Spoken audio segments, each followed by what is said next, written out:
Halo Bresti, apa kabar? Kabar baik, Bu Rizka. Alhamdulillah baik. Pada kesempatan kali ini saya mau melakukan observasi ya terhadap proses coaching yang nanti akan dilakukan Bu Resti terhadap Pak Izul ya Bu. Oke, siap. Dalam pra observasi ini saya ingatkan kembali rubrik penilaiannya ya Bu, nanti harus sesuai dengan alur cerita. Jadi dari T adalah menanyakan tujuannya melakukan coaching, kemudian I identifikasi, kemudian nanti R adalah rencana aksi yang akan dilakukan oleh si coach, kemudian tanggung jawabnya. Jangan lupa untuk sesuai dengan alur tersebut ya Bu ya. Kemudian nanti jangan lupa untuk mendengarkan coach secara aktif. Jadinya mesti harus hadir penuh terhadap coaching. Kemudian prinsip coaching harus diingat, harus kemitraan, jadi tetap enjoy dengan si coach, tetap setara gitu ya Bu dengan si coach. Kemudian prosesnya harus kreatif dan memaksimalkan potensi dari si coach. Seperti itu ya Bresti. Jadi 3 keterampilan coaching yaitu hadir penuh, mendengarkan secara aktif, dan memberikan pertanyaan berbobot. Dari ketiga itu, kira-kira menurut Bresti, yang kemampuan Bresti dalam melakukan coaching yang masih perlu dikembangkan yang mana Bu? Oke, menurut saya kompetensi yang ingin saya kembangkan lagi yaitu memberikan pertanyaan berbobot ya Bu. Ya. Berarti ini dalam coaching nanti Bu Resti ingin mencoba untuk memberikan pertanyaan berbobot itu ya Bu ya? Iya, betul. Indikator pencapaiannya seperti apa Bu? Ketika udah dikatakan bahwa Bu Resti itu udah melakukan peningkatan dalam memberikan pertanyaan berbobot. Oke, indikatornya kalau menurut saya berarti coachingnya sendiri bisa memberikan jawaban-jawaban dan juga bisa memecahkan masalah dari apa yang dihadapi pada saat ini. Jadi seperti itu Bu. Oke, bagus sekali. Jadi Bresti ingin mengembangkan membuat pertanyaan berbobot, dan nanti hasilnya ketika dikatakan berhasil kalau si coachingnya sudah bisa memberikan solusi-solusi dari pertanyaan yang Ibu berikan. Seperti itu ya Bu ya. Baik Bu Resti, semoga proses coachingnya lancar. Silakan melakukan coaching dengan Pak Izul. Oke, terima kasih Bu. Sama Bu Resti.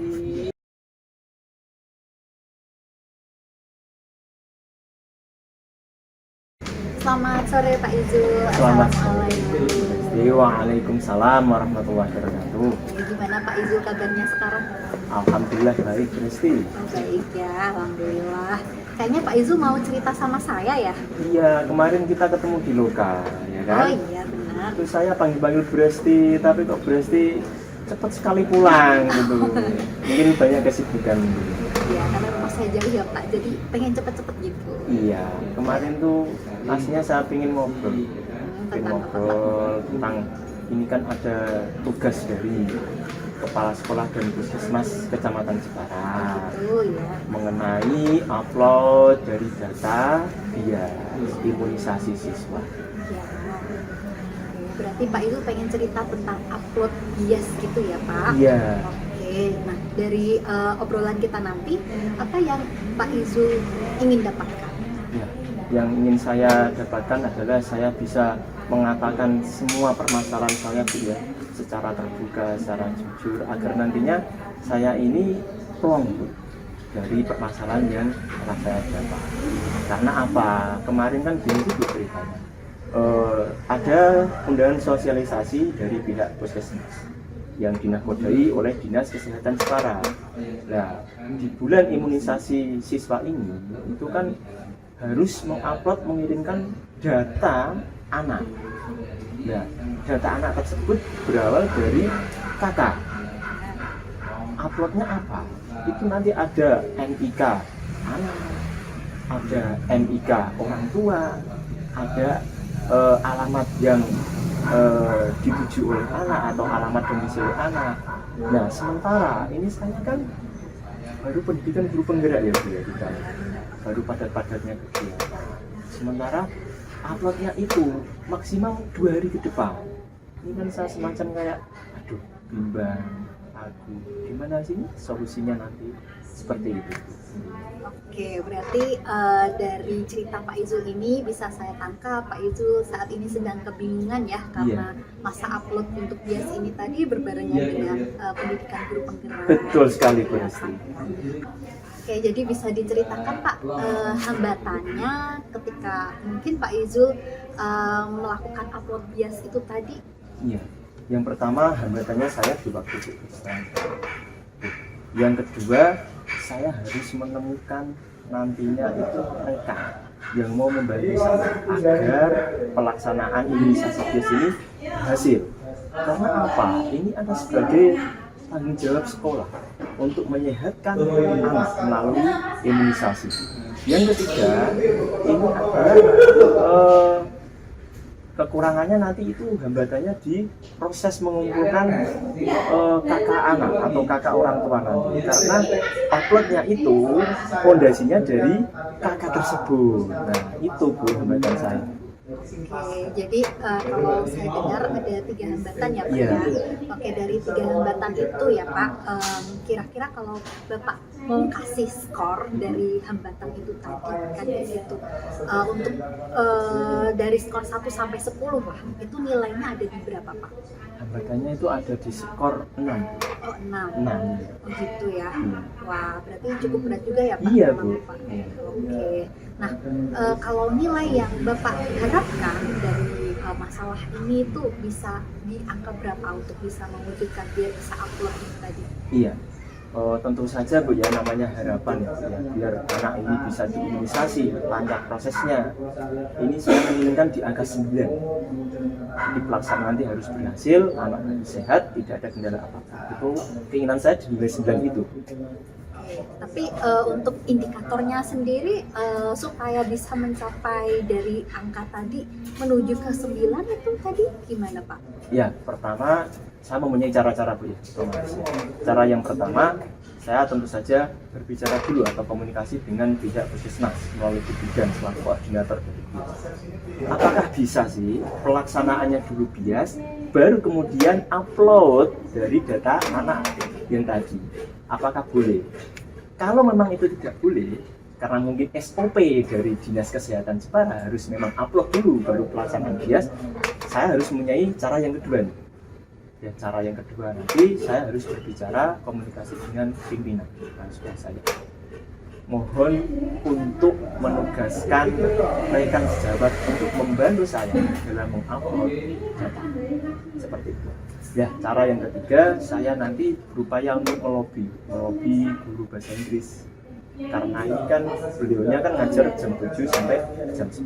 Setelah jam 10 kan luang. Yang kedua, Bu Guru Bahasa Inggris ini, Bu Nimas, ini kan ahli IT juga, ahli IT. Saya kira dari 3 cara tersebut, saya yakin akan menyelesaikan masalah yang sama.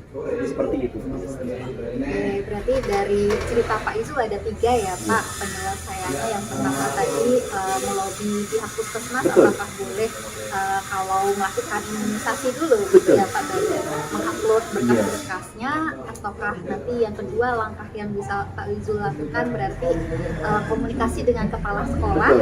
Dan yang ketiga adalah kolaborasi ya dengan rekan sejawatnya di masjid tadi. Langkah pertama yang akan Pak Izul lakukan itu kira-kira apa Pak? Ya, langkah pertama saya tentunya akan berkomunikasi dengan Bu Bidan selaku koordinator dari program BIS ini, akan mencoba melobi apakah boleh melaksanakan imunisasi dulu di sekolah, baru nanti saya kirim upload data siswa. Itu langkah awal saya. Baik, berarti langkah awalnya Pak Izul ke puskesmas ya Pak ya, untuk menanyakan itu tadi boleh nggak untuk menguploadnya nanti tapi melakukan imunisasi terlebih dahulu gitu ya Pak. Nah, kapan waktunya Pak untuk melakukan langkah pertama ini?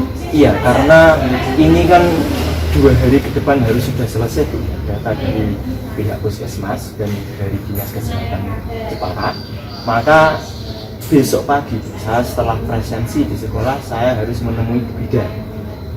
ya, untuk berupaya untuk melobi apakah nanti memang diperbolehkan khusus bagi diri saya karena mengikuti pendidikan guru penggerak, karena memang targetnya kegiatan apakah nanti boleh dilaksanakan dulu imunisasinya baru setelahnya upload data seperti itu Bu. Jadi besok pagi langsung saya berupaya menemui Bu Bidan Bu Resti seperti itu. Oke, semangat sekali ya Pak. Iya, Bu. Besok pagi harus dilakukan. Iya betul. Oke. Nah, dari permasalahan tadi nih, kira-kira ada tak tidak pihak-pihak yang nanti mungkin menanyakan atau mengawasi ya apa yang tadi Pak Izul ingin lakukan gitu supaya Pak Izul itu bisa on the track gitu. Iya, tentu saja Bu ya, ada pihak-pihak ya yang akan kita gandeng gitu ya, terutama di masyarakat. Jadi masyarakat, saya ingin menggandeng semua masyarakat, orang tua dari murid untuk yang kurang-kurang mengirim data kakak, mohon untuk segera dikirim ke sekolah karena itu data sangat diperlukan untuk program bias ini. Itu yang pertama dari masyarakat. Yang kedua, saya ingin sekali lagi semacam memang harus berkolaborasi dengan rekan sejawat agar segera masalah ini terselesaikan. Karena kalau 2 hari ke depan belum selesaikan ini, kasihan diri saya, kasihan sekolah juga di masyarakat seperti itu. Oke, Pak, berarti Pak Izul akan ini ya bersama-sama dengan masyarakat gitu, biar apa yang kurang, entah itu kakak dan lain sebagainya itu ya Pak. Kemudian yang kedua berarti melakukan kolaborasi dengan kakak sejawat, Betul. gitu ya Pak. Oke Bapak, komitmen Bapak Izul nih itu kira-kira apa gitu supaya program ini bisa berjalan? Iya. Komitmen saya Bu ya, memang ini program ini kan sangat baik untuk peningkatan kualitas kesehatan siswa. Dan ini adalah program dari Kabupaten Jepara. Ya, pelapornya adalah dari Dinas Kesehatan dan Puskesmas. Serta ini adalah program juga dari sekolah. Maka mau nggak mau, apapun itu permasalahan di waktu saya, ini harus saya selesaikan. Dan saya harus berkomitmen, ya, berkolaborasi dengan rekan sejawat, berkomunikasi dengan pimpinan, dan harus berkomunikasi dengan Bu Bidan selaku koordinator program bias. Itu harus saya lakukan, komitmen saya. Komitmennya kuat sekali ya Pak. Iya. Nah, dari pembicaraan kita ini tadi itu kan kita sudah bicara panjang lebar, Pak Izul juga sudah menemukan beberapa cara gitu, tapi bisa tidak Pak Izul ceritakan kembali apa yang Pak Izul dapatkan dari proses coaching? Iya Bu, saya terima kasih Bu sudah ketemu dengan Bu Resti, bisa bincang Bu ya. Bu Resti ini saya anggap sebagai teman yang sangat mempunyai aura positif, ramah, senyumnya juga enak gitu. Jadi saya kan mau berbicara dengan orang kan tentu saja harus memilih Bu ya. Nah gitu kan. Jadi saya sudah merasa plong Bu, saya lega, permasalahan saja saya ungkap secara terbuka dan secara jujur, bisa senang sekali bisa berkomunikasi dengan Bu Resti seperti itu. Oke, saya juga senang bisa ngobrol dengan Pak Izul dan saya juga berharap dapat cerita lanjutannya gitu ya Pak, akhirnya itu nanti seperti apa gitu.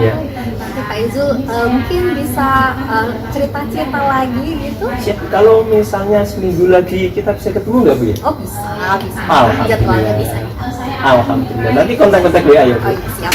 Alhamdulillah. Terima kasih ya Pak Izul kalau Ya begitu. Bu. Assalamualaikum warahmatullahi wabarakatuh. Waalaikumsalam.